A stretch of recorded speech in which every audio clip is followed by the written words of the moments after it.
Hello students, Indian writing in English എന്ന പേപ്പറിൽ നമുക്ക് പഠിക്കാനായിട്ടുള്ളൊരു പോമാണ് അലിഗഡ്, റിട്ടൺ ബൈ അരവിന്ദ് കൃഷ്ണ മെഹ്റോത്ര. ആദ്യം നമുക്ക് റൈറ്ററെ കുറിച്ചൊന്ന് നോക്കാം.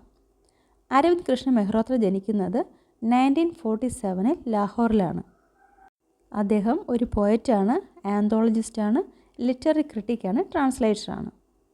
അദ്ദേഹം ഇംഗ്ലീഷിൽ 6 പോയട്രി കളക്ഷനാണ് പബ്ലിഷ് ചെയ്തിട്ടുള്ളത്. 2 ട്രാൻസ്ലേഷൻ വർക്കുകളാണ് പ്രാകൃത ലവ് പോയംസ് ആയിട്ടുള്ള ദ ആബ്സെൻറ്റ് ട്രാവലറും സോങ്സ് ഓഫ് കബീർ. അദ്ദേഹത്തിൻ്റെ മറ്റൊരു പ്രശസ്തമായ വർക്കാണ് Oxford India anthology of 12 modern Indian poets. അദ്ദേഹം ഒരു എഡിറ്റർ കൂടെയാണ്. അദ്ദേഹം പല ബുക്സും എഡിറ്റ് ചെയ്തിട്ടുണ്ട്. അതിൽ ചിലതെന്ന് പറയുന്നത് history of Indian literature in English, അതുപോലെ കളക്റ്റഡ് പോയംസ് ഇംഗ്ലീഷിൽ എഴുതിയിട്ടുള്ളതാണ്. അപ്പോൾ ഇങ്ങനെ ചില വർക്കുകൾ അദ്ദേഹം എഡിറ്റ് ചെയ്തിട്ടുണ്ട്. 2012 പബ്ലിഷ് ചെയ്ത അദ്ദേഹത്തിൻ്റെ കളക്ഷൻ ഓഫ് എസ്സേയ്സ് ആണ് partial recall, essays on literature and literary history. എസ്സേയ്സിൻ്റെ മറ്റൊരു ബുക്ക് അദ്ദേഹം പബ്ലിഷ് ചെയ്തിട്ടുണ്ട് 2019. ടൈറ്റിൽ ഇങ്ങനെയാണ്, translating the Indian past. 2009 Mehrotra university of ഓക്സ്ഫോർഡിൽ പ്രൊഫസർ ഓഫ് പോയട്രി എന്ന പദവിയിലേക്ക് നോമിനേറ്റ് ചെയ്യപ്പെട്ടു. മെഹ്റോത്ര ഒരു ട്രാൻസ്ലേറ്റർ കൂടെയാണ്. അദ്ദേഹം 200-ലധികം ലിറ്റററി വർക്ക്സ് ട്രാൻസ്ലേറ്റ് ചെയ്തിട്ടുണ്ട്.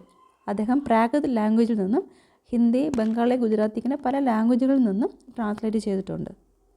നമുക്ക് പോയത്തിലേക്ക് കടക്കാം. നമുക്ക് പഠിക്കാനായിട്ട് തന്നിരിക്കുന്ന അലിഗഡ് എന്ന പോയം, അതിനകത്ത് ചില സർറിയലിസ്റ്റ് എലമെൻസും അതുപോലെ മാജിക്കൽ റിയലിസവും വന്നിട്ടുണ്ട്. അപ്പോൾ അതുകൊണ്ട് തന്നെ സർറിയലിസം എന്താണ്, മാജിക്കൽ റിയലിസം എന്താണെന്നുള്ളത് നമുക്കൊന്ന് ജസ്റ്റ് നോക്കാം. ആദ്യത്തേത് surrealist literature. Surrealist literature is a style of writing that combines reality and imagination to create bizarre stories. Surrealism aims to challenge the conscious and unconscious mind by creating works that are full of juxtapositions. Surrealist literature എന്ന് പറയുന്നത് റിയാലിറ്റിയെയും ഇമാജിനേഷനെയും ഒരുമിച്ച് blend ചെയ്ത് കൊണ്ടുപോകുന്ന തരത്തിലുള്ള റൈറ്റിങ്സിനെയാണ് surrealist literature എന്ന് പറയുന്നത്. അതിൻ്റെ features, characteristics ഇതൊക്കെയാണ്: juxtaposition, subconscious mind, unpredictability, liberation of thought. നോക്കാം. Juxtaposition, the combination of elements that are seemingly unrelated or incongruous. അതായത് ഒരിക്കലും ഒരുമിച്ച് ചേർന്ന് പോകില്ല എന്ന് തോന്നുന്ന 2 എലമെൻറ്റ്സിനെ ഒരുമിച്ച് ചേർക്കുക. അതാണ് സർറിയലിസത്തിൻ്റെ ഒരു ക്യാരക്ടറിസ്റ്റിക്സ്. അതിനെയാണ് ജക്സ്റ്റാപൊസിഷൻ എന്ന് പറയുന്നത്. Then sub conscious mind, the expression of the sub conscious mind through writing.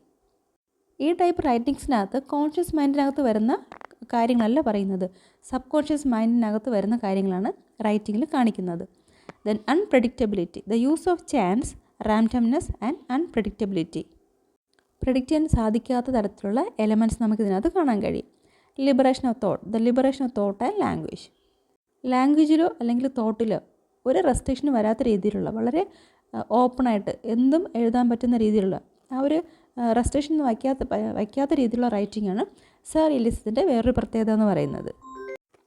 Magical realism. Magical realism is A style of writing and art that blends realistic elements with magical ones. It often blurs the lines between reality and fantasy. Characteristics. Magic. Magic is part of the story's environment and is not the focus of the story. Realism. The story is set in the real world and focuses on common everyday phenomena. Conflict. The reader is drawn between different ideas of reality. Time. Time is both history and the timeless. Space. Space is often challenged. Identity. Identity is sometimes broken down. Magical realism എന്ന് പറയുന്നത് magical എലമെൻസിനെ realistic എലമെൻസിനെ തമ്മിൽ blend ചെയ്തിരുന്നൊരു style of writing ആണ്. ഇതിനകത്ത് realistic ആയിട്ടുള്ള അല്ലെങ്കിൽ everyday phenomena അതിനകത്ത് include ചെയ്യാറുണ്ട്. അതുപോലെ തന്നെ മാജിക്കൽ പാർട്സ് ആ ഒരു സെറ്റിങ്ങിൻ്റെ ഭാഗമായിട്ട് വരാറുണ്ട്. ഇതിനകത്ത് കോൺഫ്ലിക്റ്റ് വരുന്നത് റീഡർക്കാണ്. ഏതാണ് റിയാലിറ്റി, ഏതാണ് മാജിക്, അല്ലെങ്കിൽ എന്താണ് പറയുന്നത് എന്നുള്ളൊരു കോൺഫ്ലിക്റ്റ്, ആ ഒരു കൺഫ്യൂഷൻ ഇതിനകത്ത് റീഡറിന് ഫീൽ ചെയ്യാറുണ്ട്. അതുപോലെ ടൈം, സ്പേസ്, ഐഡൻറ്റിറ്റി ഇതൊക്കെ തന്നെയും അൺസർട്ടൺ ആയിരിക്കും. പോയം വായിക്കാം. Aligarh. At the railway station I ask if there is a train to where you are. I am told there is one, but it has left already. So has tomorrow's and the day after's. Somewhere in the trees, painted in degrees of green, the morning paint still wet, a magpie robin sets up its musical kit. You hear it in your garden, I in mine.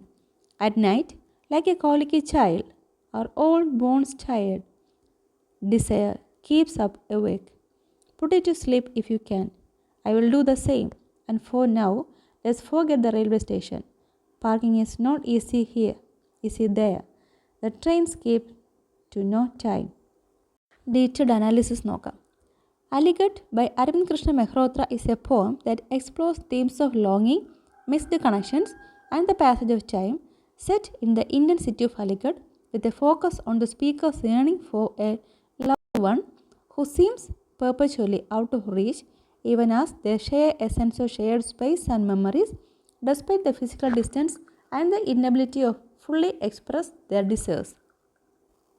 ഈ ഒരു poem കൈകാര്യം ചെയ്യുന്ന themes എന്ന് പറയുന്നത് ലോങ്ങിങ്, അതുപോലെ missed connections, passage of time, ഇതൊക്കെയാണ്. രണ്ട് സ്ഥലങ്ങളായിട്ടിരിക്കുന്ന ലവേഴ്സിന് അവർക്ക് ഒരുമിച്ച് ചേരാൻ പറ്റാത്തൊരു സിറ്റുവേഷൻ. എന്നാൽ ആ ഫിസിക്കൽ ഡിസ്റ്റൻസിനപ്പുറം അവരുടെ മൈൻഡ് ഒരുമിച്ചാണ്. അവരുടെ മൈൻഡിന് പല കാര്യങ്ങളും ഒരുമിച്ച് ഒന്നുപോലെ എക്സ്പീരിയൻസ് ചെയ്യാൻ സാധിക്കുന്നുണ്ട്. നമുക്ക് ഡീറ്റെയിൽഡ് അനാലിസിസിലേക്ക് പോകാം. First line, at the railway station I ask if there is a train to where you are. The poem opens with the speaker's attempt to physically connect with their beloved, but the train, symbolizing the means to reach them, is always leaving, signifying the missed opportunities and elusiveness of their love. ഈ poem start ചെയ്യുന്ന സമയത്ത് അവിടെ ഒരു സ്പീക്കറിനെ കുറിച്ച് പറയുന്നുണ്ട്. തൻ്റെ lover, ഇതൊരു മെയിലാണോ ഫീമെയിലാണോ എന്ന് പറയുന്നില്ല, പേര് പറയുന്നില്ല.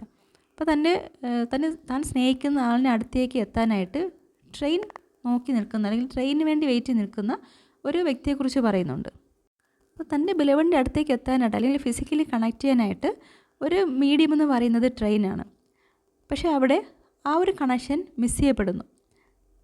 അപ്പോൾ മറ്റൊരാളോട് ചോദിക്കുന്നുണ്ട്. ക്വസ്റ്റ്യൻ ഇങ്ങനെയാണ്, if there is a train to where you are, നിങ്ങളിപ്പോൾ എവിടെയാണോ അവിടേക്ക് ഒരു ട്രെയിൻ ഇപ്പോൾ ഉണ്ടോ എന്നതാണ് ക്വസ്റ്റ്യൻ. അപ്പോൾ ആ ഒരു ക്വസ്റ്റ്യൻ തന്നെ അൺസേർട്ടൺ ആണ്, ഒരു ഇല്ലോജിക്കലായിട്ടൊരു ക്വസ്റ്റ്യനാണ്. സോ ഒരു പോയം സ്റ്റാർട്ട് ചെയ്യുന്നത് തന്നെ ആ ഒരു സർറിയലിസ്റ്റിക് എലമെൻസിനോട് ഒപ്പമാണ്. അയാൾക്ക് കിട്ടിയ മറുപടി ഇങ്ങനെയാണ്. അപ്പോൾ തൻ്റെ ബെലവൻ്റെ അടുത്തേക്ക് പോകാനുള്ള ട്രെയിൻ അത് പോയി കഴിഞ്ഞു, അതായത് ആ ട്രെയിൻ മിസ് ചെയ്തു. എന്നാൽ അതിനടുത്ത ദിവസവും ട്രെയിനുണ്ട്, പക്ഷേ ആ ദിവസങ്ങളിലെ ട്രെയിനും ഓൾറെഡി പോയി കഴിഞ്ഞു. അപ്പോൾ അവിടെ ഒരു കോൺട്രഡിക്ഷനാണ്. ആ ലൈൻ ഇങ്ങനെയാണ്, I am told there is one but it has left already, so has tomorrows and the day afters. This line further emphasizes the feeling of being too late, as the train has already departed and even the future train seems to be slipping away. ഇപ്പോൾ ഫ്യൂച്ചറിൽ വരേണ്ട train പോലും already പോയി കഴിഞ്ഞു. അതായത് ഒരിക്കലും ആ ഒരു ലവ് ഫുൾഫിൽ ചെയ്യാനായിട്ട് അവർക്ക് സാധിക്കില്ല, ആ കണക്ഷൻസൊക്കെ മിസ് ചെയ്യാണ്.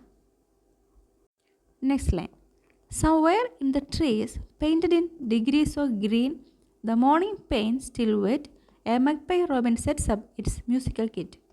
The imagery of the natural world, particularly the bird's song, represents the beauty and fleeting nature of life, mirroring the speaker's desire to capture the essence of their love. ഈ വരികൾ നോക്കുമ്പോഴേക്കും ആ ഒരു setting മുഴുവനായിട്ട് മാറുന്നിട്ട് കാണാൻ പറ്റുന്നു. പിന്നെ കാണിക്കുന്നത് നേച്ചറിനെ കുറിച്ചാണ്. അവിടെ ഒരു മഗ്പൈ റോബിനെ കുറിച്ച് പറയുന്നത്, അതിൻ്റെ മ്യൂസിക്കൽ സെറ്റ് ക്ലിയർ ചെയ്ത് അല്ലെങ്കിൽ അതിന് മ്യൂസിക്കൽ കിറ്റിനെ സെറ്റ് ചെയ്തുകൊണ്ടിരിക്കുന്ന ഒരു മഗ്പൈയെക്കുറിച്ച് പറയുന്നുണ്ട്. വളരെ ഗ്രീനായിട്ടുള്ള ആ ഒരു നേച്ചർ, അതിൻ്റെ ബ്യൂട്ടി, അതിൻ്റെ ആ ഒരു ഫ്ലീറ്റിംഗ് നേച്ചർ, ലൈഫിൻ്റെ ഒരു ഒരു അസ്ഥിരത, ഇതൊക്കെ തന്നെ നമുക്ക് ആ ഒരു വരികളിലാണ് കാണാൻ കഴിയുന്നത്. അതായത് സമയം വളരെ പെട്ടെന്ന് മാറിപ്പോയിക്കൊണ്ടേയിരിക്കും, സമയം വളരെ വേഗത്തിൽ തന്നെ അത് പോകുന്ന ഒന്നാണ്. തൻ്റെ സ്നേഹം അല്ലെങ്കിൽ തൻ്റെ ആ ഒരു ലവ്, ആ ഒരു ഡിസയർ, അത് നേടിയെടുക്കാൻ കഴിയാത്ത ആ ഒരു സ്പീക്കറിൻ്റെ അവസ്ഥ, അതാണ് നമുക്ക് ആ ഒരു ലൈനിൽ കൂടെ നമുക്ക് വായിച്ചെടുക്കാൻ കഴിയുന്നത്. Next, you hear it in your garden, I in mine. This line suggest a shared experience of the natural world but from separate perspectives, highlighting the physical distance between the lovers while still experiencing a sense of connection.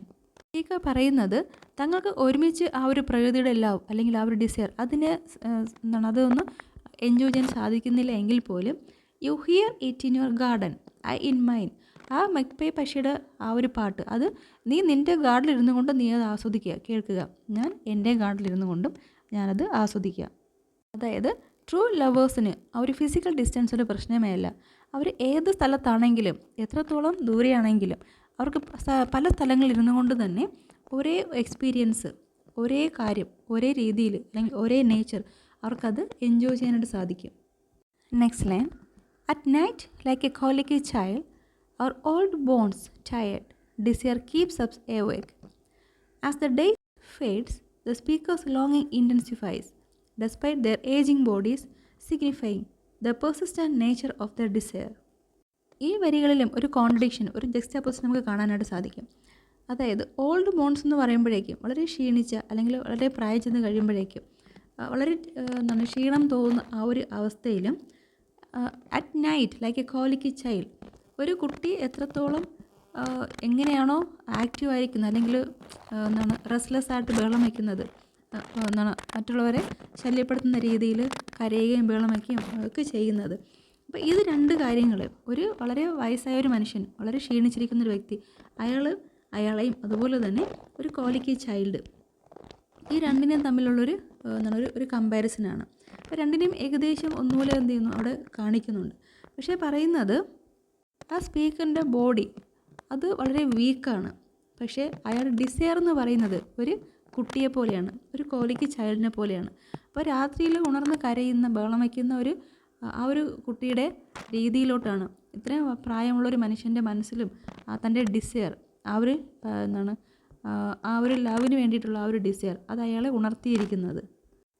Next line, put it to sleep if you can, I will do the same, and for now let's forget the railway station. പോയത്തിൻ്റെ എൻഡിലോട്ട് എത്തുമ്പോഴേക്കും ഇങ്ങനെയാണ് പറയുന്നത്, put it to sleep if you can, ആ ഒരു desire, ആ ഒരു ആഗ്രഹം അത് നിനക്ക് കഴിയുമെങ്കിൽ അതിനെ ഒന്ന് അടക്കി വയ്ക്കുക. ഞാനും അത് സാധിക്കുകയാണെങ്കിൽ ഞാനും അത് അങ്ങനെ തന്നെ ചെയ്യാം. തൽക്കാലം നമുക്ക് ഈ റെയിൽവേ സ്റ്റേഷനെ കുറിച്ചും അല്ലെങ്കിൽ ഇവിടെ വരുന്ന ട്രെയിൻ ലേറ്റ് ആവുന്നു ഇങ്ങനത്തെ കാര്യങ്ങളൊക്കെ നമുക്ക്, അല്ലെങ്കിൽ ഈ ലോകപരമായ പല കാര്യങ്ങളും നമുക്ക് തൽക്കാലം ഒന്ന് മറക്കാം. The poem ends with a resigned acceptance of the situation, acknowledging the impossibility of fully bridging the gap while still holding on to a faint hope of connection. അപ്പോൾ അതിൻ്റെ എൻഡിലേക്ക് എത്തുന്ന സമയത്ത് ലവേഴ്സിന് ഒരുമിച്ച് വരിക എന്ന് പറയുന്നത് ഇമ്പോസിബിളാണ്. എങ്കിലും ഒരു വളരെ ചെറിയ ഒരു നേർത്തൊരു പ്രതീക്ഷ മാത്രം, ആ കണക്ഷൻ്റെ ഒരു ചെറിയ പ്രതീക്ഷ മാത്രം വെച്ചുകൊണ്ട് പോയം അവസാനിപ്പിക്കുകയാണ്. Overall, Aligarh captures a melancholic and introspective tone where the speaker grapples with the bittersweet reality of unfulfilled love, echoing the themes of separation and longing through the imagery of a train journey and the natural landscape. ഒരു train ജേർണിയുടെ ഇമേജറിയും അതുപോലെ ഒരു natural ലാൻഡ്സ്കേപ്പിൻ്റെ ഇമേജറിയും വെച്ചുകൊണ്ട് പോയിട്ട് ഇവിടെ കാണിക്കുന്നത് ഒരു unfulfilled ലവിനെക്കുറിച്ചും അല്ലെങ്കിൽ separation, ലോങ്ങിങ്, ആ ഒരു കണക്ഷൻ, മിസ് ചെയ്യുന്ന കണക്ഷൻ, ഇങ്ങനെ പല കാര്യങ്ങളെയാണ് ഈ പോയത്തിലൂടെ നമുക്ക് പോയിട്ട് കാണിച്ചു തരുന്നത്. ഈ ഒരു പോയത്തിന് മറ്റൊരു റീഡിങ് കൂടെ നമുക്ക് പറയാവുന്നതാണ്. അതായത് ഒരു ഹോമോസെക്ഷൽ ആയിട്ടുള്ള ഒരു മനുഷ്യൻ, അയാളുടെ എക്സ്പീരിയൻസ്, അതിനെ നമുക്ക് ഈ ഒരു പോയത്തിലൂടെ കാണാനായിട്ട് സാധിക്കും. അത്തരത്തിലുള്ള ഒരു മനുഷ്യൻ അനുഭവിക്കുന്ന, ആ സൊസൈറ്റിയിൽ നിന്ന് അയാൾ അനുഭവിക്കുന്ന പ്രഷർ, അതുപോലെ തന്നെ അയാളുടെ ഐസൊലേഷൻ, അയാളുടെ ഫിയർ, അയാൾക്ക് ജീവിക്കാൻ വേണ്ടി അയാൾ കഷ്ടപ്പെടേണ്ടി വരുന്നൊരവസ്ഥ, അയാളുടെ സ്ട്രഗിൾസ്, ഇതൊക്കെ തന്നെയും ഈ ഒരു പോയത്തിൻ്റെ തീംസായിട്ട് നമുക്ക് കാണാം. സോ ആ ഒരു പ്രൊട്ടാഗണിസ്റ്റിൻ്റെ ഇൻ്റർണൽ കോൺഫ്ലിക്റ്റ്, അയാളുടെ ആ ഒരു വയലൻസ്, അതുപോലെ അയാളുടെ ലോങ്ങിങ് ഫോർ അക്സെപ്റ്റൻസ്, ആ ഒരു ഒപ്രസീവ് ആയിരിക്കുന്നൊരു അറ്റ്മോസ്ഫിയറിൽ അയാൾ എത്രത്തോളം തന്നെ അക്സെപ്റ്റ് ചെയ്യാൻ വേണ്ടി അയാൾ ആഗ്രഹിക്കുന്നു, ആ ഒരു ലോങ്ങിങ്, അതൊക്കെ തന്നെ ഇതിനകത്ത് നമുക്കൊരു റീഡിംഗ് ആയിട്ട് പറയാവുന്നതാണ്. പിന്നെ അതുപോലെ തന്നെ ഫസ്റ്റിൽ തന്നെ ഒരു ക്വസ്റ്റ്യൻ എന്ന് പറയുന്നത് എന്താണ്, if there is a train to where you are. അപ്പോൾ ആ ഒരു ക്വസ്റ്റ്യൻ തന്നെ കാണിക്കുന്നത് ഒരു പക്ഷേ ഒരാൾക്ക് തന്നിലേക്കുള്ള തന്നെ ഒരു കണ്ടെത്തൽ, അല്ലെങ്കിൽ തന്നിലേക്ക് തന്നെയുള്ളൊരു യാത്ര, അതും ഒരുപക്ഷെ നമുക്കൊരു റീഡിംഗ് ആയിട്ട് പറയാവുന്നതാണ്. പല കാരണങ്ങൾ കൊണ്ട്, അല്ലെങ്കിൽ സൊസൈറ്റിയിലെ പല നോംസ് കൊണ്ടും പല കാരണങ്ങൾ കൊണ്ടും തനിക്ക് തന്നെ പ്രകടിപ്പിക്കാൻ കഴിയാത്തൊരു അവസ്ഥയിലിരിക്കുന്ന ഒരു വ്യക്തി, അതും അങ്ങനെയും നമുക്ക് ഇതിനകത്തൊരു റീഡിംഗ് എടുക്കാവുന്നതാണ്. സോ ഇത്തരത്തിലുള്ളൊരു തീം കൈകാര്യം ചെയ്യാനായിട്ട് മെഹ്റോത്ര ഉപയോഗിച്ചിരിക്കുന്നത് സർ റിയലിസവും അതുപോലെ മാജിക്കൽ റിയലിസവുമാണ്. കാര്യം അത്രത്തോളം ആ ഒരു മൈൻഡിൻ്റെ സബ് കോൺഷ്യസ് എലമെൻ്റ് എന്ന് പറയുന്നത് അത്രത്തോളം ജസ്റ്റാപ്പോസിഷനും കോൺട്രഡിക്ഷനും നിറഞ്ഞതാണ്. അപ്പോൾ അതിന് സ്യൂട്ടബിൾ ആകുന്ന ഒരു വേയിലാണ് അദ്ദേഹം ഈ ഒരു പോയം പ്രസൻറ്റ് ചെയ്തിരിക്കുന്നത്. അപ്പോൾ വളരെ ആപ്റ്റായ രീതിയിൽ അദ്ദേഹം തൻ്റെ ആ ഒരു പോയിൻ്റ് അദ്ദേഹം ഈ പോയത്തിലൂടെ കാണിച്ചിരിക്കുകയാണ്. സോ ഈ പോയം എല്ലാവർക്കും മനസ്സിലായെന്ന് വിചാരിക്കുന്നു. കൂടുതൽ വായിക്കുക. Thank you.